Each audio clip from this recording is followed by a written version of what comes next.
Everyone! Welcome back to my YouTube channel. Nandito ako ngayon sa aking garden. At na-harvest ko na yung aking compost. Ito yon. Ayan, may mga manok. Sila yung gumagawa ng gawain kong tagahukay. Nag-recruit ako ng mga manok para tagahukay ng compost. Ayan. May nahuli siyang malaking uok dyan kanina. Tapos hapon na, mag-aalas 6 na ng hapon. Yung compost ko palang ginagawa ngayon ay may halo siyang abo. Yan, yung mga pinaglutuan ng mga kapitbahay. Yung mga, kasi uling at kahoy ang gamit dito sa bukid, kaya hiningi ko yung mga abo nila. Saka ako naman uling ang gamit ko, kaya inipon ko yung mga abo. Ayun yung mga compost. Inalis ko na yung mga hindi pa natunaw, yung pinakailalim. Yan. Masaya ang mga manok. Meron ako ditong tain ng baka. Ihahalo ko ngayon dyan sa ginagawa kong compost. At hayaan ko muna dito. Bukas ko na lang gagawin. Bukas ko na lang gagamitin ito. Dinurog ko na tong tain ng baka Ipapaano ko na lang dyan. Ihalo ko na lang dyan sa wala akong gloves. Kailangan ko mag gloves. Dahil tain nga siya ng baka. At yun yung binungkal ko kanina. Ang kalaban ko dito sa garden ko ay mga manok. Ayan, nag-ano sila.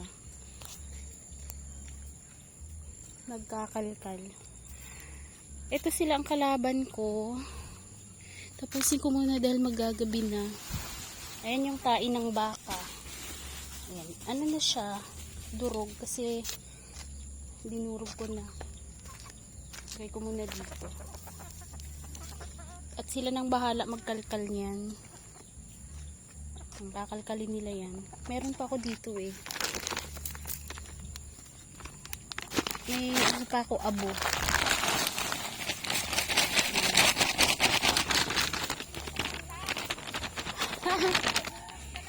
Nakaw, hindi ko alam yon. Sombrero mo na doon. Naiwan na naman. May dumaan na kapitbahay. Alisin ko lang ito. Tapos, dito kasi hindi ko pa ito nabungkal ng ayos. Nihiwalay ko kasi yung mga hindi pa naluto. Tulad nito, bagong lagay. Yan. Yung mga ganito, inaalis ko. Ito, okay nito. Pwede na to. At bukas na lang gagawin yung iba.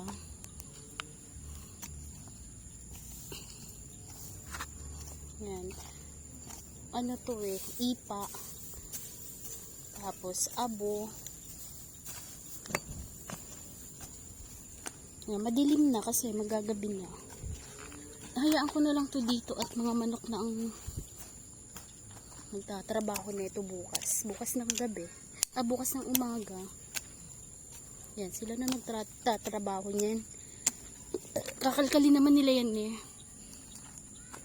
Tapos bukas ko na lang din dadagdagan ng ipa. Marami pa akong ipa doon.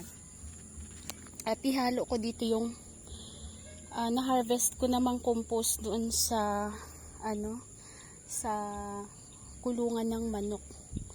Ito kasi dito mga basura to na mga nabubulok gaya ng katawan ng saging. Tapos ayun, ito nga yung sa ibabaw. May mga manok pa naman Ang dami kong ginawa kanina. Nagbungkal ako kanina dito. Sinundan naman ng mga manok ng bungkal. Ito yung kalaban ko dito, yung mga manok. Walang magagawa. Nasanay na ang mga manok dito. Aayusin na lang namin yung yung coral, yung net. Tataasan na lang uli namin yung net. At ang nangyari sa talong ko, na peste. Binuhusan ko to diniligan ko siya ng diniligan ko ng yung binurong isda. Na siya, oil na. Nasunog yung mga dahon. Yung fish amino acid. Matapang siguro yung pagkalagay ko.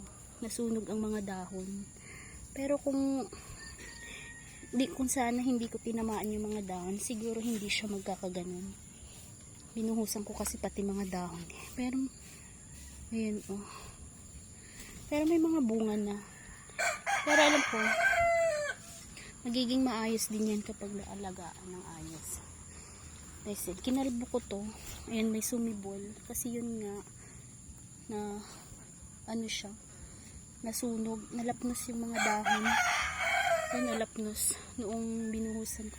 Ito kinalbo ko, sisibol naman yan. May isang sili. Ito, ginupit ko na lahat yung mga may tama. Ito kalbo yung mga yan. Bagong sibol na lang, ito kalbo. At meron pala akong companion na tanim, labanos. Dati pechay na harvest ko na. Pinalitan ko ng labanos. At ito, mabansot yung bunga.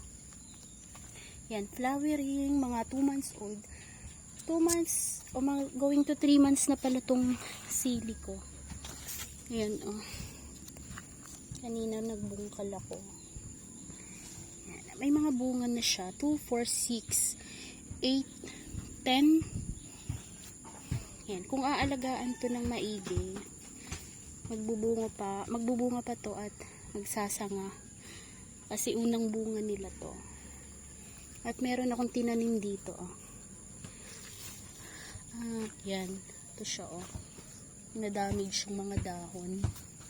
Kasi nga, nagdilig ako ng fish amino acid na matapang. Yung matagal nang nakababad at ang nangyari dun, may mga lutang na siyang oil. Kaya yun. Ito nga may mga tama. Pero magiging din yan, okay pa din yan.